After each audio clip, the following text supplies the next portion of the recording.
I heard rumors of the game's existence on various gaming sites and message boards, but I never thought it was actually real.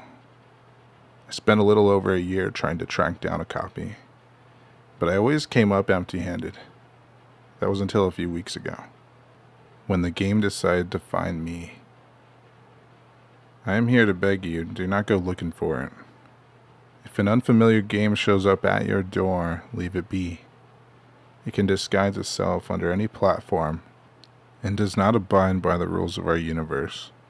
If you are unfortunate enough to play it, I will provide instructions below to hopefully give you a fighting chance. The game decided to present itself to me on Sunday at 12 a.m.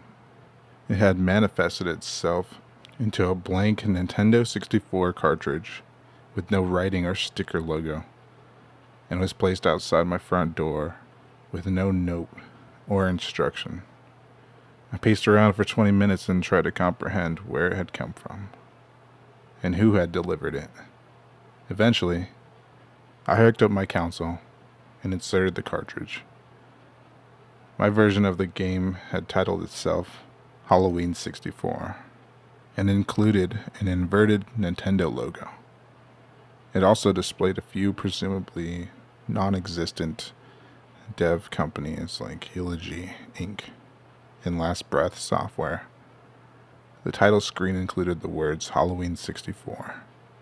Press start in text, made to look like a cheesy green slime.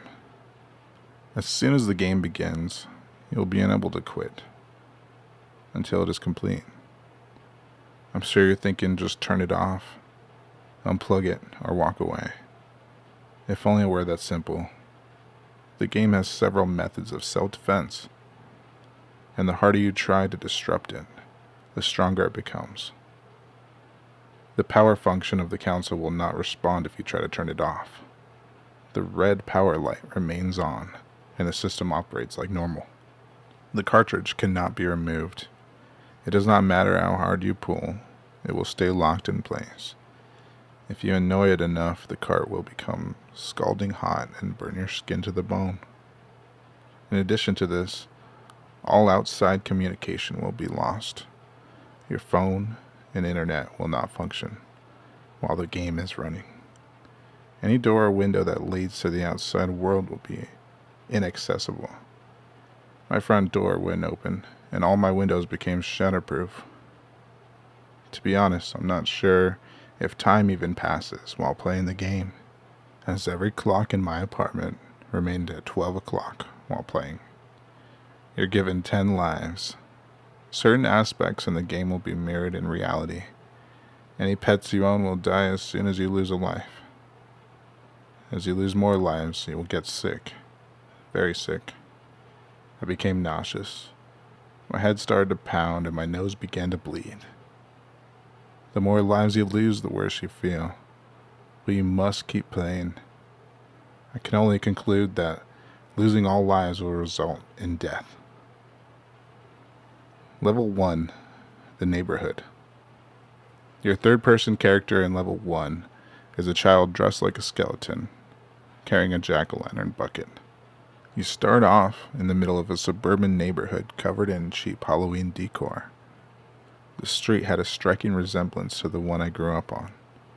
I can only assume this is a detail that is different for each player. Although the street appears linear and endless, it is not. As you move forward, the streetlights behind you will go out. Do not go into the dark.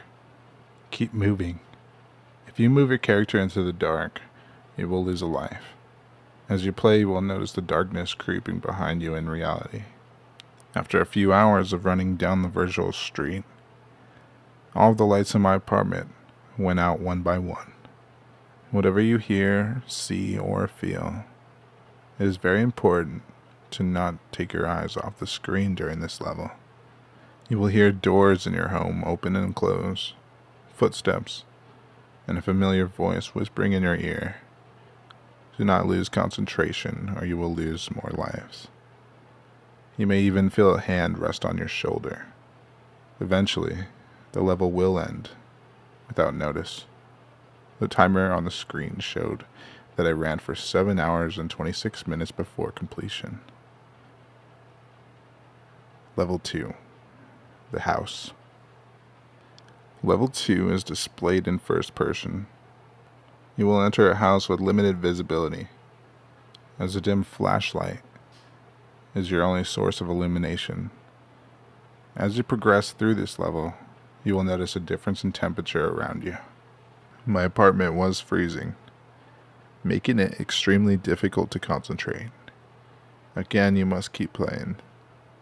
If you get up and try to adjust the thermostat or get a coat, you will lose a life. I lost 4 lives during this level. I started coughing up blood. As you move through the house, you will discover various weapons. When you recover all these weapons, you can progress to level 3. These weapons cannot be used in self-defense. It is best not to equip them, as your character will only use them to commit suicide, thus resulting in the loss of more lives. As you move through the dark house, you will hear and see things that will test your limits as a human being.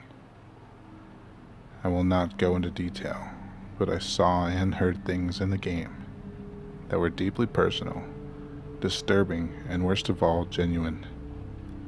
Be prepared to witness every terrible experience of your past, all those things you have repressed, forgotten, and maybe even went to therapy to try to work through.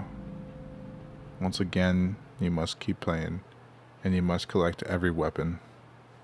Level 3, the final level. This one, like the last, is in first person. I entered this level with 2 remaining lives, almost certain that I was destined to fail, like the former levels. I believe that is custom tailored to the person who is playing. You will enter a bedroom and see a person lying on the bed, asleep. They may resemble a loved one, a friend, or yourself. I saw the body of my best friend who passed away 10 years ago. You will have access to every weapon you grabbed in level 2. A knife, a blowtorch, a baseball bat, and a screwdriver. Your objective is simple: kill the person in the bed.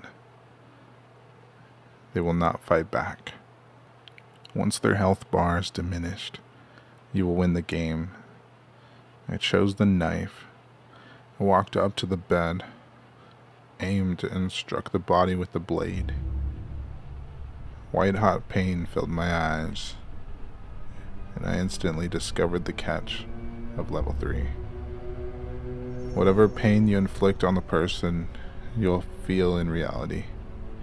You will not lose any blood, you will not lose consciousness, and you will not die, but you will feel every single sensation.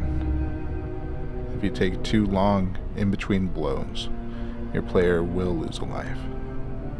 The player on the bed will beg you to stop. They will scream your name again and again. It took me 20 minutes to stab them to death, and I could barely hold the controller when it was over. I completed it with just 1 life remaining. My body was cold, frail, and broken. I remember reading "Game Complete" on the screen just before blacking out. I am not sure who the game will choose next, or if it already has chosen. I just pray that they read this before it's too late.